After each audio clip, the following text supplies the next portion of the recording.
একটা বাচ্চা ছেলে না মেয়ে এটা কিন্তু কয়েকটা লেভেলে নির্ধারিত হয়। যেমন প্রথম যেটা হয় সেটা হচ্ছে যে বাচ্চা যখনই একটা বাচ্চা মায়ের পেটে আসে তখন যদি এক্স এক্স ক্রোমোজোম থাকে তাহলে সে মেয়ে হবে, যদি এক্স ওয়াই ক্রোমোজোম থাকে তাহলে সে ছেলে হবে। এটাকে আমরা বলি যে ক্রোমোজোমাল সেক্স। 2 নাম্বার হচ্ছে আমরা বলি যে গোনাডাল সেক্স, যে সেখান থেকে ছেলের ক্ষেত্রে টেস্টিস হবে আর মেয়ে বাচ্চার ক্ষেত্রে ওভারি হবে। 3 নাম্বার যেটা আমরা চিন্তা করি সেটা হচ্ছে ফেনোটাইপিক্যাল, বা বাইরে থেকে দেখতে একটা বাচ্চা ছেলে না মেয়ে। একটা বাচ্চা যখন মায়ের পেটে মানে একেবারেই শুরুতে লিঙ্গ তৈরি হয় তখন ছেলে বা মেয়ে দুইজনের ক্ষেত্রে এটা মোটামুটি একই রকম থাকে। এরকম যে তার একটা ফেলাস থাকে, তারপর একটা জেনিটাল রিচ থাকে, এটাকে জেনিটাল টিউবারকুল বলে এটা, তারপর জেনিটাল রিচ থাকে, তার নিচে এসে পায়খানার রাস্তা থাকে। এরকম একটা 4 থেকে 8 সপ্তাহ, যখন বাচ্চা মায়ের পেটে 4 থেকে 8 সপ্তাহ থাকে তখন এটা এরকম হয়। এখন এই বাচ্চাটার যদি ছেলে হয় বা তার শরীরে যদি এক্স ওয়াই ক্রোমোজোম, যদি ওয়াই ক্রোমোজোম থাকে তাহলে তার এটা কিন্তু সম্পূর্ণ অন্যরকম হয়ে যাবে। এই যে টিউবারকুলাসে এটা বড় হয়ে যাবে, এটা এরকম বড় হয়ে যাবে। এখানে আমরা যেটা পেনিস বা লিঙ্গ যেটা হয় সেটা হবে, এবং এই দুইটা ফোল্ড, এই দুইটা কিন্তু একসাথে এরকম মিলে যাবে, এবং এই পায়খানার রাস্তাটা এখানে নিচে আলাদা হয়ে যাবে। এটা যদি হয় এক্স ওয়াই, যদি তার এই ওয়াই ক্রোমোজোম থাকে তাহলে সে হবে ছেলে।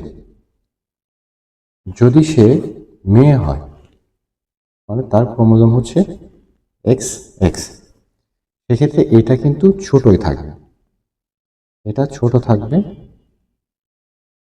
তার নিচে একটা প্রস্রাবের রাস্তা তৈরি হবে, এটা আলাদা হয়ে যাবে। তার নিচে মাসিকের রাস্তা থাকবে,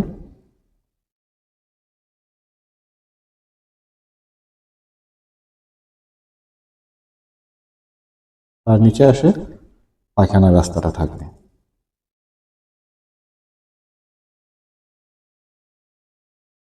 এরকম এটা যদি আমরা সামনে থেকে দেখি তাহলে এটা এরকম দেখা যাবে, তখন এটা হবে মেয়ে।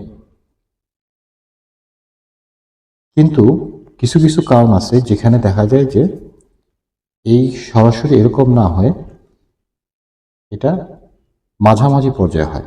যেমন যে অ্যাড্রেনাল হাইপারপ্লাসিয়া, এটা যদি আমরা সামনে থেকে দেখি, যদি ছেলেটাকে আমরা সামনে থেকে দেখি তাহলে এটা এরকম হবে। তার এখানে একটা হাড্ডি থাকে, সামনে প্রস্রাবের রাস্তা থাকে, প্রস্রাবের রাস্তা থেকে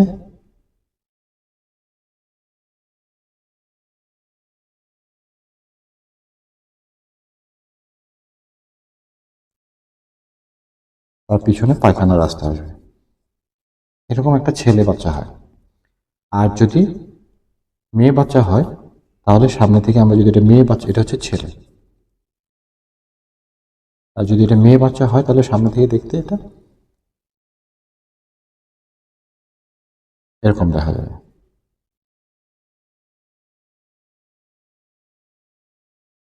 প্রস্রাবের রাস্তা, তার পিছনে মাসিকের রাস্তা থাকবে,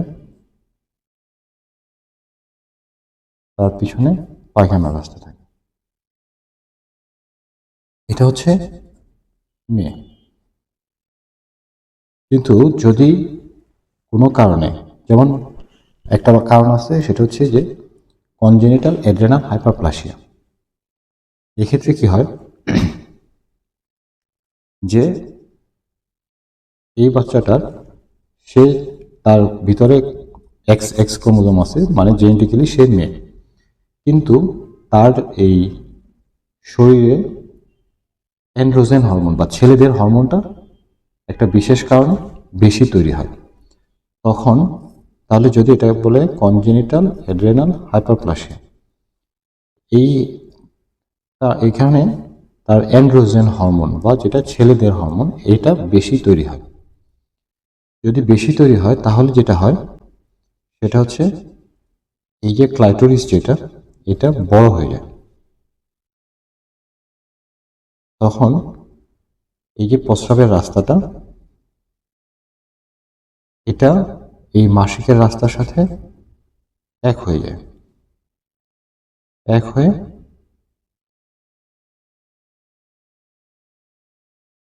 বাইরে চলে আসে।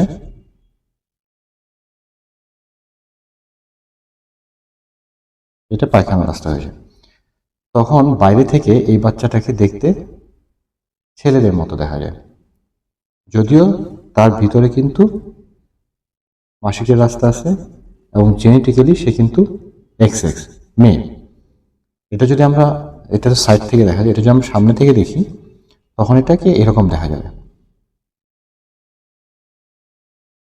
প্রস্রাবের রাস্তাটা বড় হয়ে যাবে, কিন্তু তার এই ছিদ্রটা, প্রস্রাবের ছিদ্রটা কিন্তু এখানে থাকবে, একটা ছিদ্র থাকবে, মাসিকের মাসিকের রাস্তাটা থাকবে না।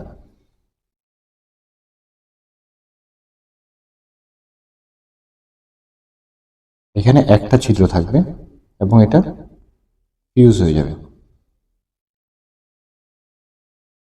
তখন এটাকে আমরা বলি যে disorder of sexual differentiation, DSD.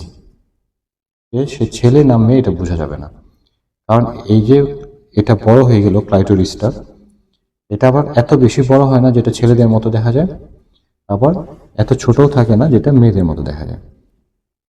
আবার এখানে যে মানে আহ, তার যে লেবিয়া মেজরা থাকার কথা বা ছেলে বাচ্চাদের ক্ষেত্রে তার যে স্কোটাম থাকার কথা সেটাও থাকে না।